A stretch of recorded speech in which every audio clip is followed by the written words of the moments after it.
thank you everybody again for coming to Unclean Hands Explain on our Patreon channel. Here we're going to explain each episode or each chapter to you in more detail, but in a fun way. So I hope you guys like it and enjoy, and thank you again for your support. Well, I want to ask first about the advertiser on this, the commercial at the beginning. Can you tell us a little bit more about that? Because I thought that was a really cool thing. Yeah, it's a fun recollection. It's a company based out of Miami, and what they do is what I thought was very unique. They sell memorial plaques that go into headstones, and basically it's got memorial plaque, headstone. You got 30 different products you can pick from, and they have the people image or not, just a QR code. They date of birth, and then you place it on there, right? You can scan it on your phone and share videos and pictures of your loved ones. And it also has GPS. Who don't go to the gravesite and walk around for 30 minutes like wander? Yeah, you're like, man, where's my mom thing? But this one takes you directly to it. Nice. And they also use it for like weddings or whatever. Funeral home use it for obituaries. So they have a big poster, a picture of the person, and a QR code they scan on there. Everybody can leave their loved one message on it. And then when they buy the product, it goes on the headstone anyway. So you can see everything from there. So it eliminates paperwork for the funeral home.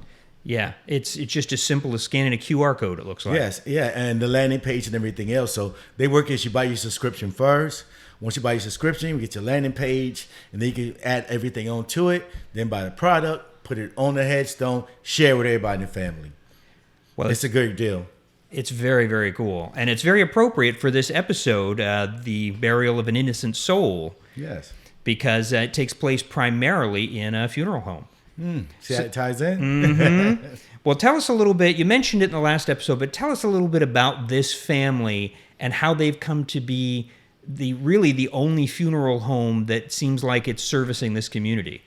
Well, you're going to see in later chapters, they really explain it, but right now they're the only game in town. So if either, I don't care, unless you go to another town, you're going to have to go to that funeral home. But yeah, they do give back. You see, they sponsor certain things, youth programs and all that. Right, they sponsored the baseball team, game in the very beginning, but still, they're the only game in town. So do you really have a choice? Right. And this is going to be a theme to this whole book and this whole animation, this old audio visual chapter is that it's all about choices. One choice can mess you up for life.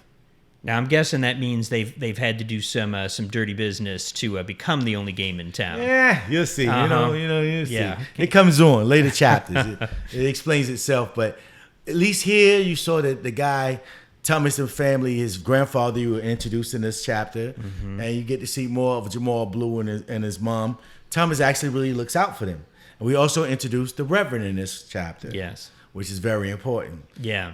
The Reverend and the grandfather, they tied in together. And you'll see as it progress, their connection. Yeah. Yeah, we're definitely going to get into a further history of those.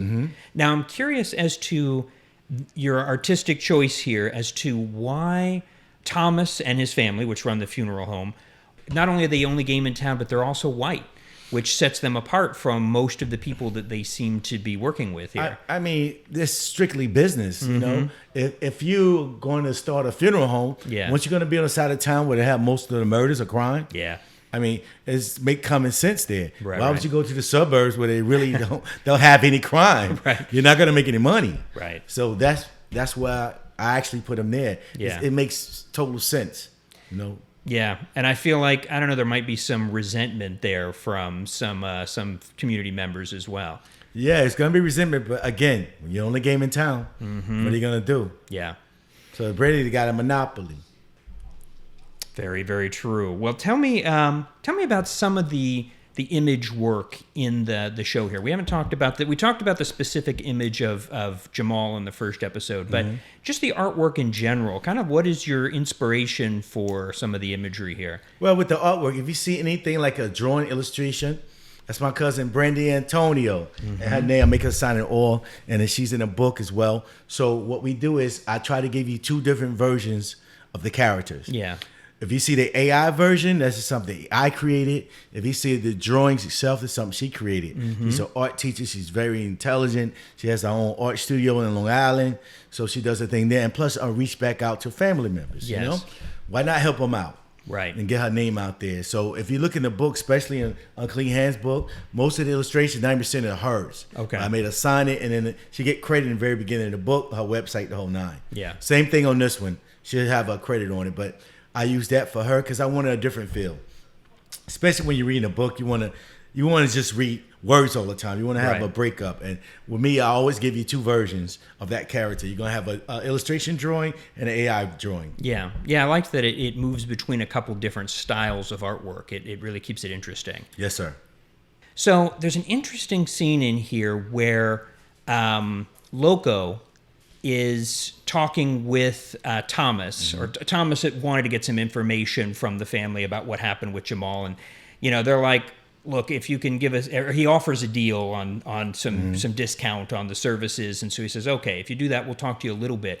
But when Dee Dee starts to go into some details, he puts a stop to that right quick, and so I just want to ask a little bit about what's going on there in that dynamic, and why she might be telling more than he wants, and why he's stopping her. Okay, this is how it works. First of all, I wrote this for Thomas, like I said, he's an opportunist. Yeah. He saw opportunity to not just be a beat writer, to actually be a network guy, right?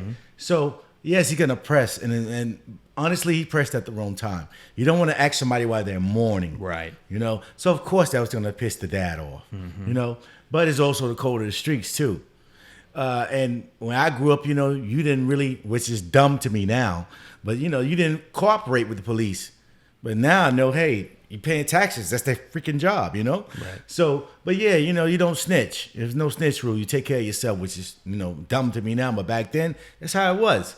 So, yeah, basically, I wrote it that she was running her mouth too fucking much, Just calm down, let them do their job. We're going to handle it. Right. So that's why I wanted that feel of it, because that's really how I grew up. That's how it happens. Yeah. We'll take care of it. And that's what I thought was cool about it, was that he didn't want enough information getting out so there couldn't be an arrest, or for someone else to catch the person. He wants to take care of the problem. Or if he took care of it, it don't come back to him. Yeah, that too. Because if she's telling him all this information, Right. what the reporter going to do with it? Yeah, she did say it was a red car, da-da-da. Right. Okay, and she's the only one that's going to come back to him. So, mum's the word. Yeah. Mum's the word on that. But yeah, and what you're saying about what you grew up with and everything is that we're just going to take care of our own business here. We're not telling people about our business. True. That's how it was back then. Now, being an older guy, you pay taxes. Yeah, let the police handle their business. Right. Back then, it doesn't work like that. And I didn't realize later that police really don't care unless you're a homeowner.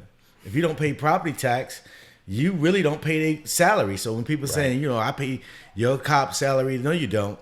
If you live in an apartment, you don't pay no taxes. Right. Why would they care about you? Yeah. If you live in a project, why would they care about you? You don't pay any taxes. So yeah, the police gonna treat you a little different than someone live out in the suburbs or own a house or own a couple of properties. Yeah. So you had to take care of yourself. Yes. Well, I want to ask about, just jumping to another scene here, I want to ask about the funeral scene. The music during that scene is really good. Thank you. The soundtrack itself, I actually do all the soundtracks. So every piece of it. Every piece. Oh, okay. Wow. Yeah, because we have actors that actually go in and do the reading. Like this was 3 actors. Yeah. And then relative way the next one would be like 8. So different actors, but the music itself, I do the theme, the feel to it, because I want it to sound like a movie. Yeah. My daughters told me in their 20s that their generation don't read books. They want to hear audio book. So I had to make it sound like a movie to keep them interested. So all the background, the shooting, and the music, and the love scenes. Yeah, I did it all myself. It didn't take long. Well, it was impressive. Like I said, it created an atmosphere for that scene that was kind of melancholy and made you feel the weight of the moment there. And that's exactly what I was going for. I want you to come along the ride with me. Yes. Well, and that we're just 2 chapters in, and we've learned a lot about people. And it's really started rolling at this point, so I feel like we're getting into it. Yeah, so this chapter and maybe a little bit of the next one, we're just introducing. After that, action to the end, and it's gonna be a fun ride. Excellent. Thank you for the detail. All right, and thank you guys again for listening, and all our Patreon channels supporters. And like I said, this is going to be every week a new update. This is a laid back, a feel like just talking to a friend and explain it to you. And you guys are going to be the first one to get it as usual. Patreon channel. Thank you guys for all my supporters. You support, we'll put your name on the back of the episode as well. Thank you guys. Have a great day.